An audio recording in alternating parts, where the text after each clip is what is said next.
Welcome to the show. I'm Doug Johnson, and on each program we highlight a local personality who has a powerful message that each of us is able to use to enhance our lives. Today's guest is John Debo, and you might ask, who is John Debo? He is a gem of a person and a behind-the-scenes person that has caused many great things to happen in our own neighborhood. John has been the park superintendent at Cuyahoga Valley National Park for 21 years and now is involved in another venture that we'll talk about later in the program. John, welcome to the program. Thank you so much. You bet. So John, what is your backstory? We know that you've been with the Park Service for a long time, but what's the story? How did you get there? What are you doing now? Yeah, well, I was a city kid from Detroit, Okay. and grew up in the city and went out to the University of Michigan, that other school, for my undergraduate work. And then from there went out to the University of Massachusetts. I got a graduate degree in environmental policy. And just by kind of a stroke of luck, as life is, landed a job with the National Park Service up in Maine at Acadia National Park. Okay. Beautiful spot. Yes, it really is. And worked in several East Coast National Park Service locations before being selected to be the third superintendent of the Cuyahoga Valley National Park. And that was in April of 1988, almost 30 years ago. Right. But time flies when you're having fun, right? It really does, yeah. So you were superintendent of the park for 21 years. You retired, quote unquote, 8 or 9 years ago. And what have you been doing since then? Yeah, well, retirement, this is not. I was very fortunate when I decided to step down from my National Park Service position, and that was after 33 years working in the National Park system, and again, the last 21 at Cuyahoga Valley. Shortly after I retired, the opportunity arose with our partner organization, the Conservancy for Cuyahoga Valley National Park, Okay. which is the 501c3 nonprofit partner whose mission it is to support the national park in any way possible, and we do that through operational and fundraising support. And the Okay. fundraising position, the director, chief development officer, it was called, came open. And Debbie Andala, who's our CEO, who I'd worked with for many, many years, said to me, hey, would you consider coming back into it? It really was a perfect opportunity for me to stay engaged with the national park, but in a different capacity, in a fundraising capacity. Well, and also a good thing for the Conservancy because you were so familiar with everything that goes on in the park. I'm close to now an encyclopedic understanding of this national park, although I've still got more to learn, I confess.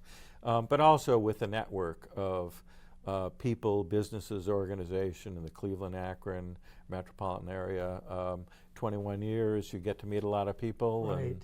and have a lot of connections, which has been very helpful in my job. Tell us about the park and some of your accomplishments. And I know you're a modest guy. However, you have been wholly or partially responsible for a lot of the things that happen in the park. So for our viewers who are not necessarily familiar with the park, why don't you talk about what goes on there? Yeah, it's a fabulous park, I'll tell you. We have gained a national and international recognition for what this park is. It's an unusual unit of the national park system. We call it a partnership park. When I came to the Cuyahoga Valley in 1988, it was very unformed. It consisted of a lot of acreage in the Cuyahoga Valley, which had been acquired for park purposes, and the entirety of the park is 33,000 acres, pretty good sized piece of the Right. landscape, running 20 miles along the Cuyahoga River. But I was just in the position at the right time in 1988 to start the developmental process for getting the pieces and parts of the national park put together. So I worked very hard on the Cuyahoga Valley Scenic Railroad to bring that from a very frail kind of hobbyist kind of organization, which was on life support for many, many years.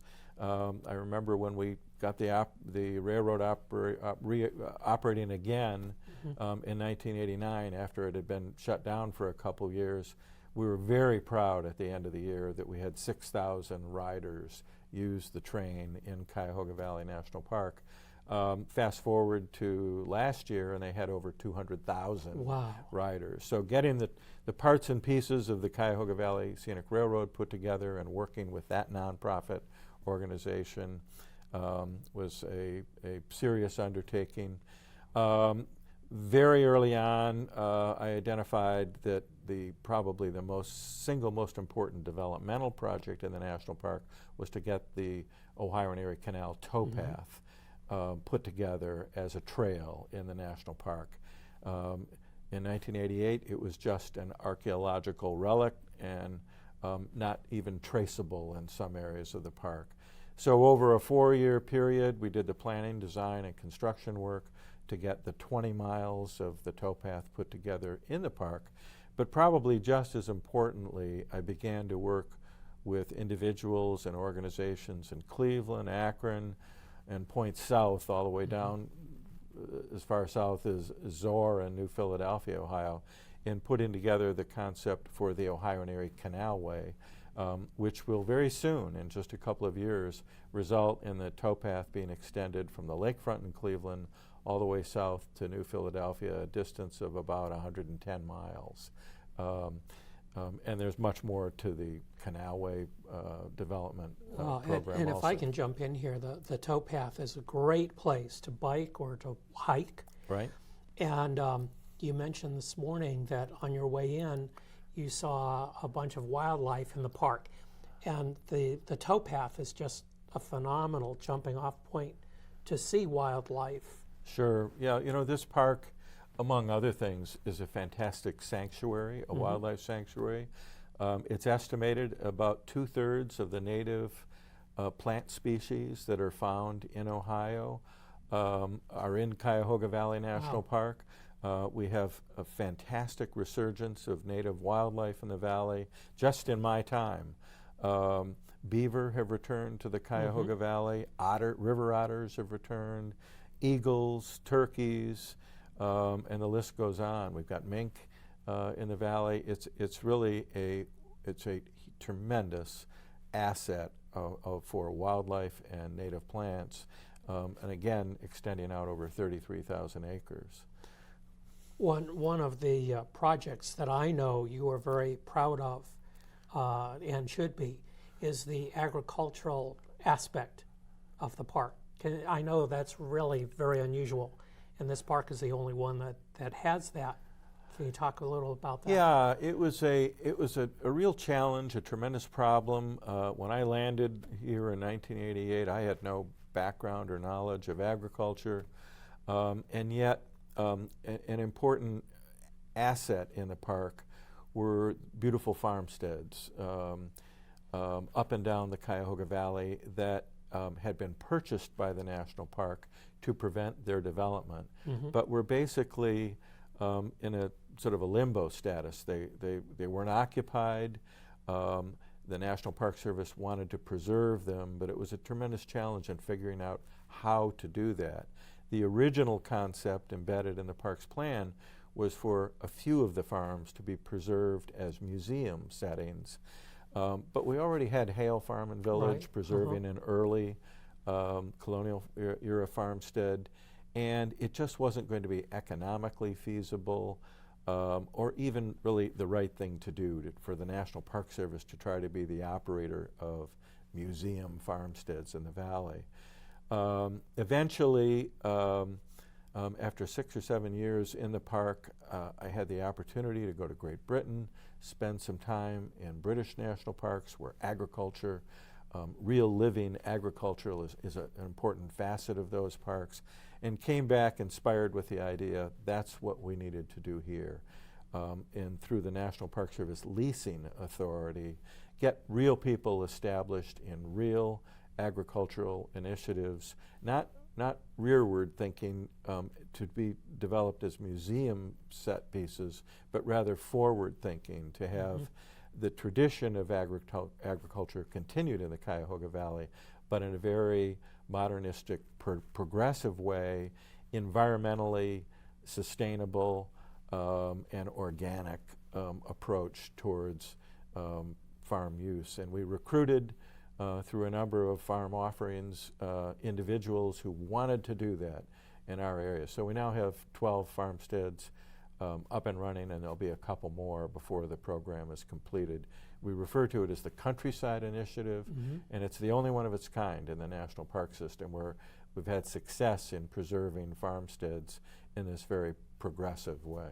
Well, and I think that the Conservancy has, and the park has received a lot of publicity because you have a major northeastern Ohio chef who has leased one of these farms. Yeah, Ben Biebenroth has settled in one of the farms just north of the park offices on Riverview Road. And Ben's a great guy. He operates Spice Restaurant up in Cleveland, and he's just doing a really cool thing, as really are all our farmers, but he's growing and sourcing a tremendous amount of the greens that are consumed in his restaurant from his farm. And conducting great programs. I attended a Spice Farm dinner out on one of the fields one evening, and it was just a magical experience. So Ben is just one of a crew of really great farmers that have settled in or are doing really cool things in the national park. Well, and that is wonderful for, excuse me, those of us who live near the park to be able to have access to the things that are going on, the hike and bike trails, the visitors center. Also, I think you're very instrumental in the formation of the Cuyahoga Valley Environmental Education Center. Right. And I know that many Northeast Ohio children have gone to camp there. Yeah, very early on, there was in my tenure, there was an element in the park plan which called for the development of Environmental Education Center, but it hadn't happened. So we settled in on a property up on Oak Hill Road, actually 3 adjoining properties that the park had acquired, and it just seemed like the perfect location to develop the facility. We, the Park Service, entered into a partnership with our nonprofit partner, the Cuyahoga Valley Association, which is now called the Conservancy. That's my organization. And settled into a partnership where they would be our nonprofit operator of the center. We raised a couple $1 million locally through Cleveland and Akron foundations, got a couple $1 million from Congress through an appropriation to put together the $4 million campus, curriculum, everything involved, and we now have really one of the finest environmental education facilities and programs in the country. School kids from schools throughout Northeast Ohio and some beyond come out of their classrooms for 3 or 4 days at a time and really have a fabulous experience and are immersed 24 hours a day. You can really capture their minds when you've got them for a few days and an overnight experience. And we pay special attention to ensuring that a great number of the program offerings are available to the disadvantaged schools in Cleveland and Akron. So those kids too have an opportunity to get out into their national park and have that kind of multi-day experience. Nice, nice. So if we had to talk about the park, and you've told us some of the great things going on, why should we care? Why? You obviously have been with the park for a number of years. You retired, you're still with the park in a capacity, shall we say. Right. What's the glue that holds you to it? Why is it so special to you? Why should it be special to us? Well, you know, I've spent a career in national parks, and it's now a part of my DNA. This will be, I guess, over the 40-year mark in total working in national park settings. You know, this park is unusual. It's located in an urban area as opposed to something that you have to make travel plans Right. to go see. It's available to the people of Northeast Ohio. I think the figure is 3.5 million people within an hour's drive of the park. And it is just an extraordinary asset.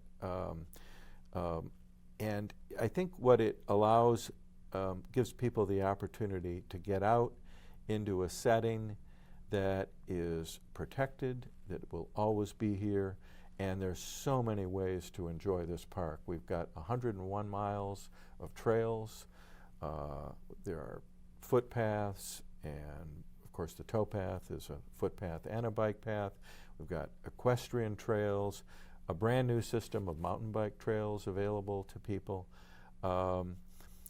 So there are recreational pursuits and so many ways for people to be healthy and engage in healthy activities that is so close to where they live. So, you know, it's just a hugely important asset that for me is a part of my life, and for so many people, there are so many ways to get involved. The Conservancy works Absolutely. to, our basic mission is to support the park, and we do that by engaging people in the park. That's our job. So we operate in cooperation with the National Park a huge volunteer program. We currently have over 6,000 Wow. people enrolled as active volunteers. Last year it was over 240,000 hours of service, Amazing. if you can imagine. They are involved in every aspect of this national park, no matter what your interest is, whether you're interested in working in an office location or out on the field, working on trail maintenance, tree planting, you name it. There are ways to get involved as volunteers. So that's very important. But we also engage people as donors. The national park always has important projects that aren't funded, that need to get accomplished. We're currently involved in 2 campaigns. One of them is a long-term campaign called Trails Forever. Okay. And our goal there is to raise a $10 million endowment for the national park. We're about $2.5 million into that effort.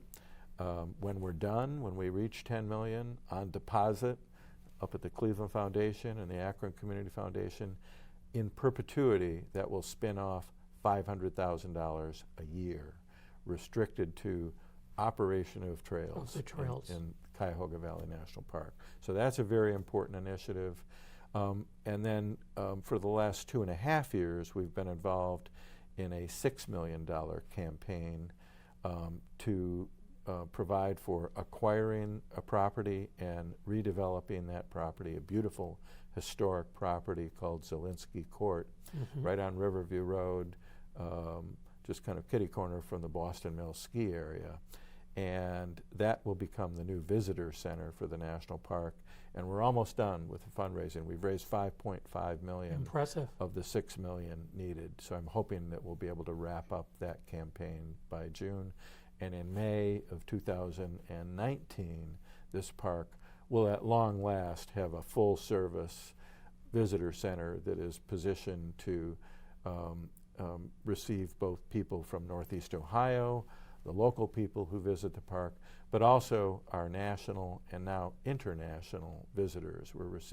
Those words national park are magic from a marketing standpoint, and we're now seeing visitors from China and Japan and Italy and Germany in great numbers in the warm weather season. So we're a destination park. That's wonderful. So, John, how can our viewers get involved with that if they wish? Yeah. Well, again, Is there a website or? Yeah, absolutely. The Conservancy has a website with a homepage that will direct you, whether your interest is as a volunteer, as a donor, as potentially a business partner, sponsorship opportunities. There are any number of ways for you to engage as an individual or as a business or another institution. It's all found at www.conservancy4cvnp.org. or certainly calling our offices. There are different ways that we can connect with people. We currently do a pretty good job. We now have 4,200 members of the Conservancy, and you can join at a very modest $45 level, or anything upward beyond that. And we have $50,000 members. So engaging the Conservancy really is as simple as going to the website or giving us a buzz, and we can help you figure out how you can become involved with your national park.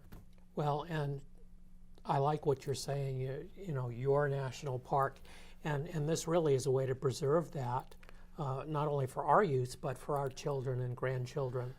Yeah, absolutely. One thing about national parks is we speak of them as established for perpetuity.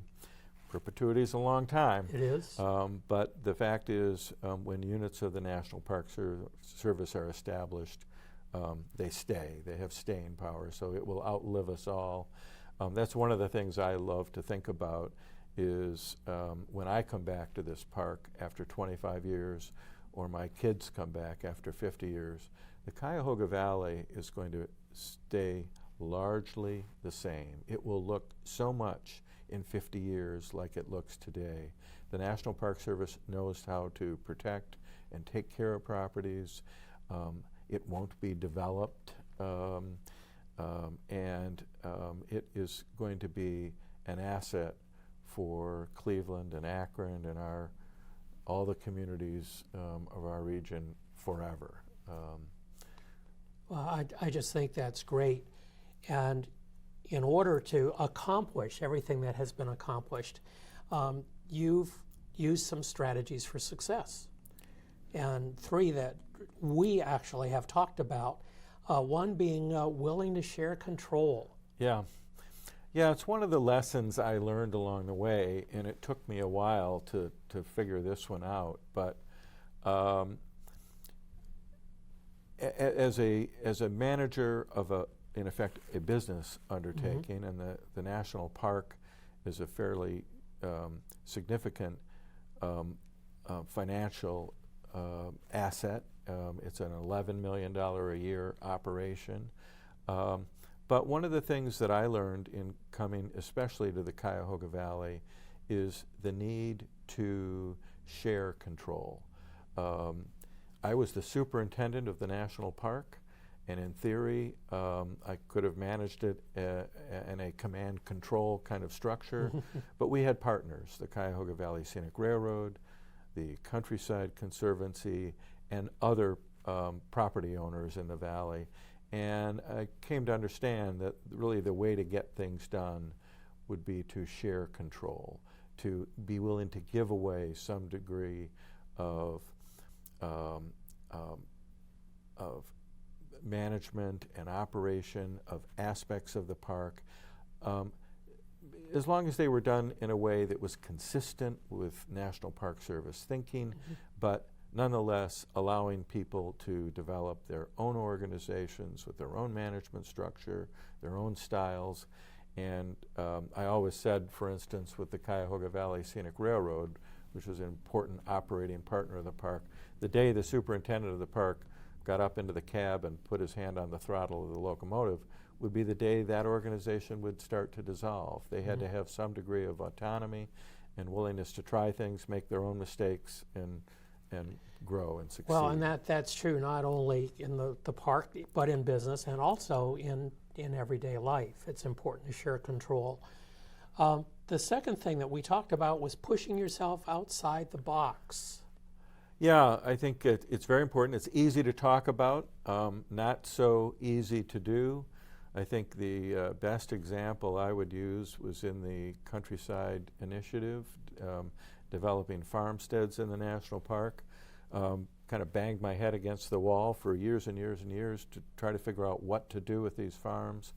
And it was only when I got the realization, or developed the realization, that the people sitting around the table, my National Park Service staff, when we stopped and reflected, had no prior knowledge, involvement, training, experience, education, and agriculture, it was pretty obvious we had to work outside our organization in order to accomplish our mission in this national park.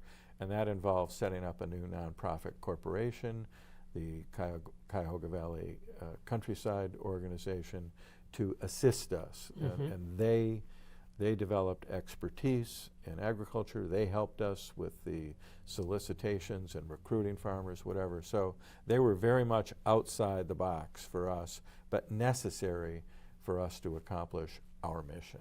And obviously that has worked very well. Number 3, I think, is very interesting and certainly fits in with the whole concept of the park and everything that's going on there. And that is get out into nature to replenish. Yeah. Yeah, absolutely. You know, I think many people, as they work hard at their jobs, don't give themselves the opportunity to experience the replenishing value of nature. I was very lucky, still am, for almost 40 years after work. The park is right there for me. So I would get out and run the towpath, walk the towpath all 4 seasons of the year. Don't let weather get in the way. And there's no question that you hear the expression, nature is nurture, and that's very true for your emotional well-being, for your spiritual well-being, and for your personal health. Getting out and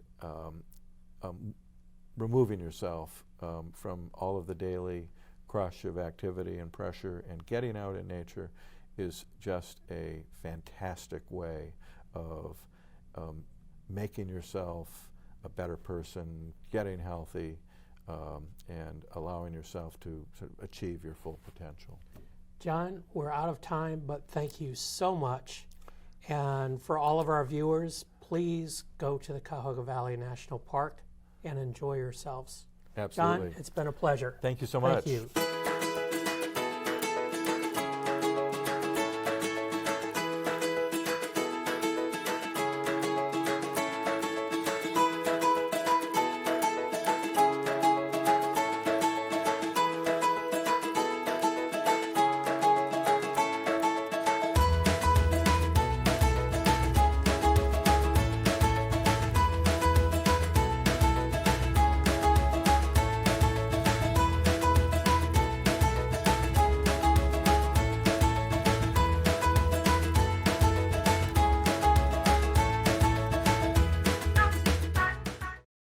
In John Debo's show, we talked a little about replenishing oneself by going out to nature and to reduce the stresses of everyday life.